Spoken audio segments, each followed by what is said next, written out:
BR Naidu వీడియోపై మాజీ మంత్రి రోజా ఘాటు వ్యాఖ్యలు. ఈ రోజు రోజా మీడియాతో మాట్లాడుతూ బిఆర్ నాయుడుపై CM Chandrababu, deputy CM Pawan Kalyan ఎందుకు మౌనంగా ఉన్నారో చెప్పాలని డిమాండ్ చేశారు. ఈరోజు ఆంధ్రప్రదేశ్లో మీరు చూస్తే హాట్ టాపిక్ బిఆర్ నాయుడు గారు, ఆయన వీడియోలు.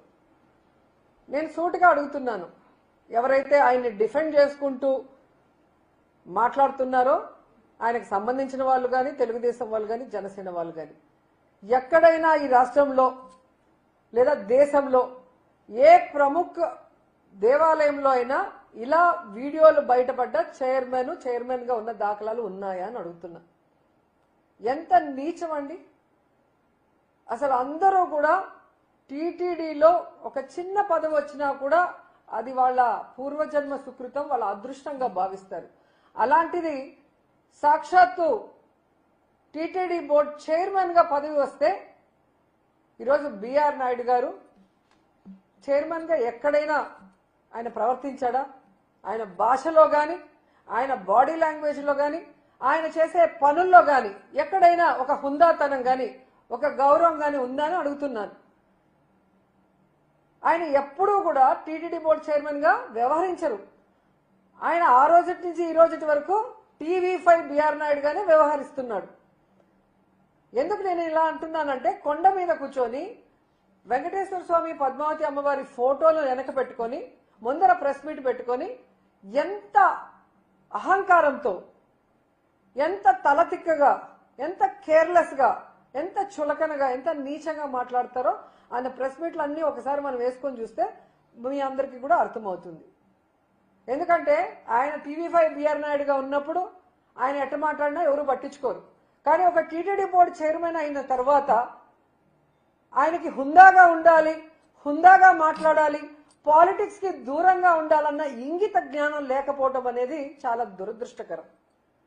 ఎందుకంటే కొండ మీద బిఆర్ నాయుడు చైర్మన్ గా అడుగుపెట్టిన తర్వాత ఎన్ని జరగాలో అన్ని జరిగాయి. ఆయన ఎలా రియాక్ట్ అయ్యారో మనం అందరం కూడా చూసాం. ఎందుకంటే గతంలో ఎంతో మంది చైర్మన్ గా పనిచేసినప్పుడు ఇలాంటి అపశృతులు ఎప్పుడు కూడా జరగలేదు.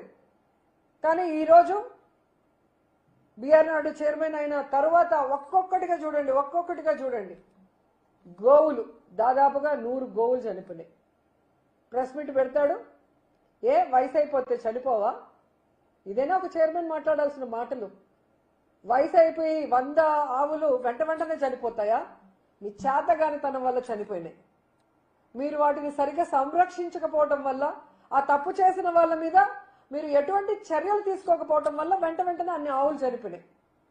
అసలు ఒక ఆవు అయితే ఏకంగా గోశాల నుంచి బయటకు వచ్చి రైల్వే ట్రాక్ లో ట్రైన్ గుద్ది చనిపోయింది. అంటే ఎంత నిర్లక్ష్యంగా ఉన్నారు మీ కింద వర్క్ చేసేవాళ్ళు. అంటే మీ మీద భయం, భక్తి లేదు.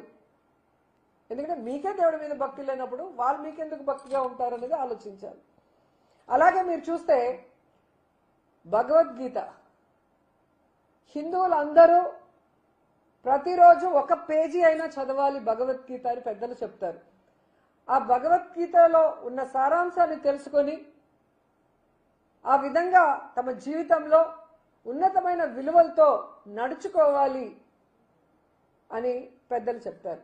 కానీ ఈ బిఆర్ నాయుడు అంటాడు సిగ్గు లేకుండా, వైఎస్ఆర్ వాళ్ళు 50 కోట్లు పెట్టి బుక్కులు కొట్టేశారు, అవన్నీ రూమ్ లో వేస్ట్ ఉన్నాయి, అసలు ఆ భగవద్గీతలో ఏముంది చెత్తదప్ప అంటాడు. ఆ మూతి మీద 4 పట వేయాలనిపించింది నాకు.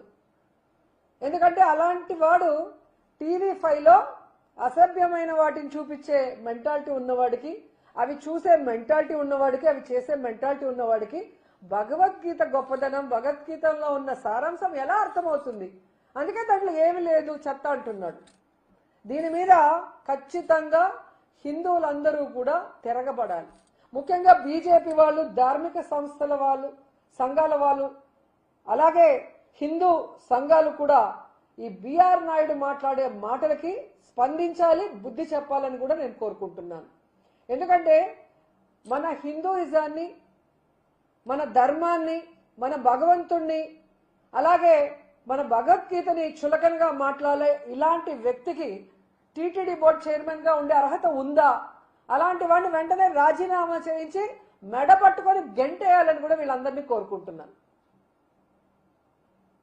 ఈరోజు ఒక వీడియో రిలీజ్ అయింది. బిఆర్ నాయుడు ప్రెస్ మీట్లే చూడండి, అది నిజమా కాదో మీకే అర్థమవుతుంది. ఎందుకంటే ఆయన కోసం చాలా మంది ఆడవాళ్ళు తెగ మాట్లాడుతున్నారు. కొంతమంది అయితే ఏకంగా ఆయన్ని సమర్థించేస్తున్నారు పొలిటికల్ నాయకులు. ఆయన ప్రెస్ మీట్ చూస్తేనే మీకు అర్థమైపోతుంది అది నిజమా కాదా అని. ఆయన మీద ఏఐ చేసి బ్యాడ్ చేయాల్సినంత అవసరం ఎవరికీ కూడా లేదు. ఆయన అంత గొప్ప వ్యక్తి కూడా కాదనేది తెలుసుకోవాలి. రెండవది, ఆయన మాట్లాడిన మాటల్లో ఆ వీడియోలో తప్పే ఉంది. ఆ వీడియోలో ఉన్న ఆవిడ మాకు 25-30 సంవత్సరాలుగా మా అందరికీ ఒక మంచి రిలేషన్షిప్ ఉంది. వాళ్ళ ఇంట్లో వాళ్ళు కంప్లైంట్ చేశారా లేదా మా ఆవిడ కంప్లైంట్ చేసిందా, మీకేంటి బాధ? ఇలా మాట్లాడినప్పుడు అది ప్రజల విజ్ఞతకే వదిలేస్తున్నాను. వాళ్ళిద్దరి మధ్య ఏముంది, ఏం జరిగింది, ఏం జరగలేదని.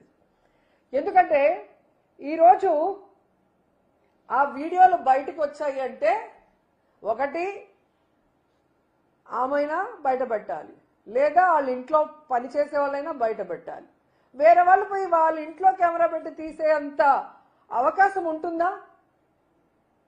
అది ఒకసారి మీ అందరూ కూడా ఆలోచించాలి. ఈరోజు పట్ట పగలు ఈ విధంగా దొంగ దొరికిన తర్వాత తప్పించుకోవడం కోసం ఈయన ఒక కేసు పెడతాడు, మళ్ళీ ఆవిడకి ఒక కేసు పెట్టిస్తాడు. అవి ఫేక్ వీడియోలు, ఏఐ వీడియోలు, మా మా మా గౌరవాన్ని భంగపరుస్తున్నారు అనేసి.